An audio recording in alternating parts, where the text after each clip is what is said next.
Sabe aquela ideia de que uma simples conversa pode de repente se tornar a força para reconstruir uma vida inteira?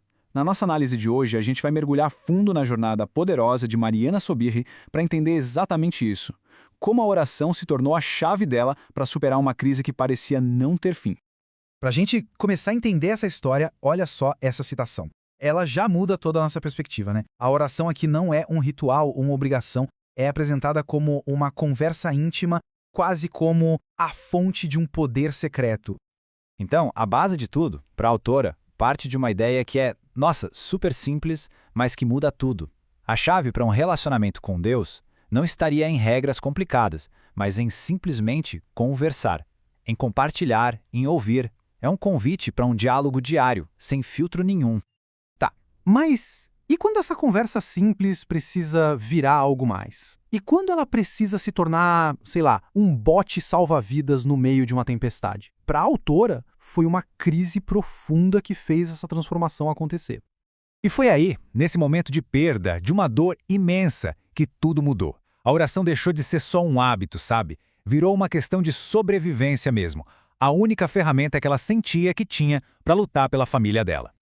E olha que interessante a forma como ela se agarrou a este conselho. É bom a gente sempre lembrar o contexto, né? Esse versículo vem da primeira carta de Pedro, que estava escrevendo para cristãos que sofriam uma perseguição muito intensa. Então, nesse cenário de dificuldade extrema, a autora faz uma escolha. Em vez de se afogar no luto, ela decide ativamente lançar as ansiedades dela sobre Deus. E o resultado disso foi uma transformação total. A oração não era mais uma coisa passiva, uma esperança distante. Não, se tornou a fonte direta da força e da coragem que ela precisava para batalhar pela família e pelo futuro dela. Só que aí vem uma virada de chave fundamental na jornada dela. Não era só o fato de orar, mas como ela orava, que também evoluiu. E isso levou a uma descoberta poderosíssima. Pensa só, naqueles momentos de reconstrução com as emoções a mil, às vezes as palavras simplesmente somem, né? O que fazer? Como é que se ora quando não se sabe nem o que dizer? A resposta que ela encontrou foi essa prática aqui, declarar a palavra. E o que é isso, afinal?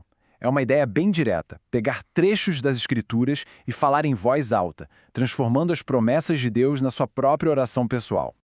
Por exemplo, ela pegava o Salmo 23, que a gente sabe que foi escrito por Davi, um homem que foi pastor de ovelhas na juventude, e repetia aquelas palavras até se sentir de fato cuidada. Ou então ela declarava Jeremias 29:11. E aqui o contexto é forte demais. Essa é uma promessa feita a um povo que estava no exílio, longe de casa. Imagina o poder de trazer essa esperança para a sua própria vida. Mas, gente, isso aqui não era só ficar repetindo versículos tipo um mantra. A ideia era muito mais profunda. Era sobre internalizar mesmo, sabe? Trazer o poder e as promessas daquelas palavras para dentro de si, até que elas se tornassem parte da sua própria convicção. E claro, essa nova maneira de orar, muito mais íntima e profunda, pedia também um espaço diferente. E não só um espaço físico, mas um espaço emocional também. É o que a autora chama de o lugar secreto.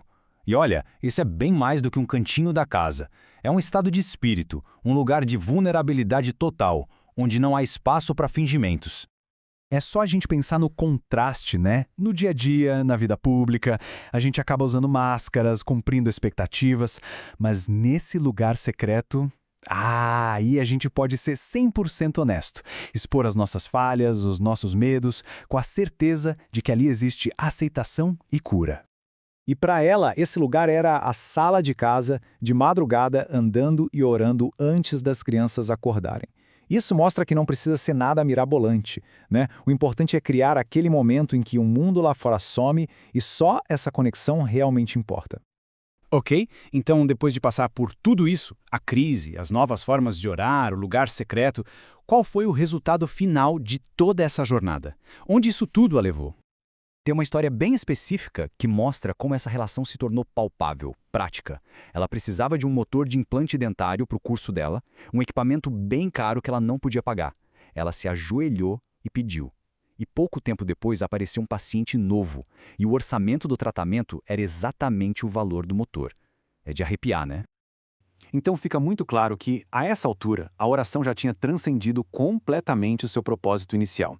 Não era mais só uma ferramenta para momentos de crise ou um hábito religioso qualquer. Ela se transformou no alicerce de uma vida nova. E talvez o mais importante de tudo, numa amizade. Uma amizade profunda e duradoura com Deus. Uma conversa constante, diária e cheia de afeto. E a própria autora resume isso de um jeito perfeito aqui.